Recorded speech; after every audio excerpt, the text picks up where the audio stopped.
Okay, this is an update on the latest on the war on Iran between U.S. and Israel on one side and Iran on the other side. As many of you know, there was a ceasefire memorandum of understanding signed in the last few days, and the main points of that were that the U.S. was going to stop its blockade, Iran was going to open the Strait of Hormuz, and it also included that the war would stop on all fronts, including Lebanon. And I don't know if I just mentioned that the title of this will be Israel Calls Trump's Bluff. So the question is Trump going to be able to constrain Israel? Is Trump going to be able to enforce the agreement that we have made with Iran? I know several people are saying that, Lebanon's not part of it. Lebanon is very much part of it. It was part of the deal. It says in the deal that all fighting will stop and the territorial integrity and sovereignty of Iran, of all parties, including Lebanon, will be respected. The only way that makes any sense is if it means that Israel will stop fighting in Lebanon and withdraw from Lebanon. So the question is, Trump has committed to constraining or convincing Israel to withdraw from Lebanon. Is that going to happen? If it doesn't happen, what is Iran going to do about it? And if Iran does something about it, what is Trump going to do about it? So that's where we were. Israel mentioned or said that they are not going to abide by that. It does not constrain them. They are a sovereign country. They do not have to abide by U.S. dictates. They were not a party to this agreement, and they were going to maintain their control over southern Lebanon. So that takes us to our first, overview of what happened next.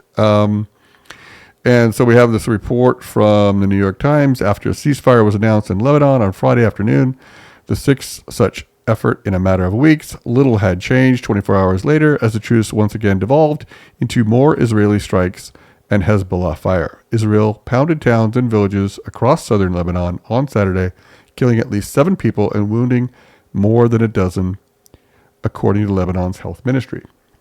So, what we see from this is that Israel is calling Trump's bluff. Israel is saying, or is testing, what is going to happen. We don't want to withdraw from Lebanon. We want to control southern Lebanon in perpetuity, is what they have said that they wanted to do. And they're basically testing. They're trying to blow up this agreement. Israel has made it clear that they do not want this ceasefire. They do not want a peace deal. They want regime change in Iran. That is their stated objective. That's what they've been trying to do for 47 years. That's what they've been trying to do since February 28th, when they convinced Trump to launch this war in Iran. And they're trying to blow it up. And at a minimum, they're trying to test whether or not their influence in the United States political system will prevent Trump from being able to stop them from doing what they want. So the question is, what will happen next? The next update we have is that, Captain Tim Hawkins, spokesman for the U.S. Central Command, said on Saturday that Iran does not control the Strait of Hormuz. Traffic continues to flow. This is after Iran has said that they are stopping traffic in the Strait of Hormuz. Iran's new closure of the Strait of Hormuz could threaten what was already an erratic uptick in traffic. So Iran has announced that, okay, Israel continues to bomb Lebanon. We are going to close the Strait of Hormuz. The deal was, we open the Strait of Hormuz, you stop the blockade, the war stops on all fronts, including Lebanon. We respect the territorial sovereignty, territorial integrity of Lebanon and the sovereignty of Lebanon. That means Israel has to withdraw. Israel was not in southern Lebanon before this war started. They invaded southern Lebanon on the excuse that Hezbollah, which they did, started attacking them by firing rockets into northern Israel in support of Iran. If everything is going to stop, Hezbollah is going to stop firing rockets into Israel. Israel then no longer has a reason to be in southern Lebanon. Of course, Israel's reason is they want to control southern Lebanon. But in the scope of this war, with their stated objective of stopping fire from Hezbollah in southern Lebanon, if there's a peace deal, if there's a memorandum of understanding that the war has stopped, they no longer have that excuse/reason to be there, and they should withdraw. So Iran is basically, calling their bluff and saying, okay, fine, we'll stop our allowance of vessels to move through the Strait of Hormuz. So the question then comes to Trump. All right, Trump, Rubio, etc., Vance, what are we going to do about it? What are we going to do to compel compliance by Israel with your stated objectives and requirements that they, number one, stop firing in Lebanon, and number two, withdraw? So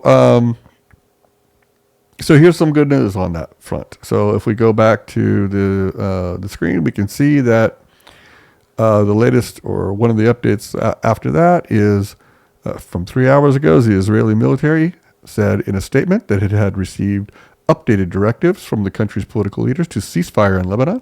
This statement came after an escalation of deadly exchanges between its forces and Hezbollah over the past 2 days, which had unraveled an earlier truce and threatened to derail a preliminary peace deal between the United States and Iran.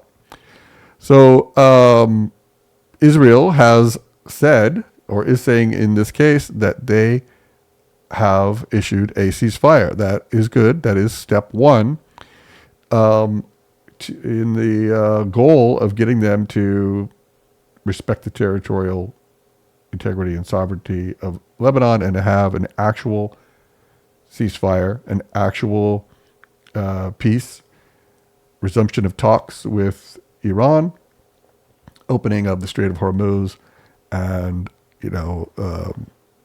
elimination of the blockade. President Trump did not address the Iranian military's claim that it had closed the waterway, but said there will be no tolls. He just, created this sort of unhinged statement that there will be no tolls ever. Okay, that's fine. That's a negotiating tactic. We'll see what comes of that. The main update is that then 55 minutes ago, Vice President J.D. Vance said he is on his way to Switzerland. Switzerland is where the peace talks are scheduled to commence for 60 days, which means that Israel's bluff was called, and Trump has compelled them to respect the agreement that he signed. So this is good news. So the question is, what did Trump say to Netanyahu in order to compel this compliance? It'll be interesting to find out what that was. Did we threaten to withhold military supplies to Israel? Probably not. Did we threaten to not defend them if Iran attacks? Possibly. Or is it just that it wasn't even necessary to go that far? It was just necessary to say that, no, we insist as your protector that you comply with this agreement. Hopefully that's as easy as that. I think Israel is very much dependent upon the United States. If they want to be and say that they are an independent sovereign country that can do whatever they want, then fine, they can do whatever they want. But if they want the help of the United States, then they need to comply with what the United States wants and says. And in this case, the United States says that it was a mistake to start a war with Iran. It has gone disastrously, and it needs to stop. And that means, Israel, you need to stop as well. And it's as simple as that. We'll see what happens. I'm sure Israel will test the resolve of the United States on several more occasions. They are very much in alignment that they want to blow up this deal. They do not want this deal to succeed. They want to continue the war on Iran. They want to achieve a regime change, and they are clear about that. They have a lot of influence in the Congress of the United States, and with the the right wing evangelical Zionist electorate in the United States, which has influence over Trump. Will Trump stay strong? Will Vance stay strong and say that, look, America first means America first, and that means not Israel first? That means that we will pursue the interests of the United States, which are peace in the region? Only time will tell. Okay. Thank you very much for listening.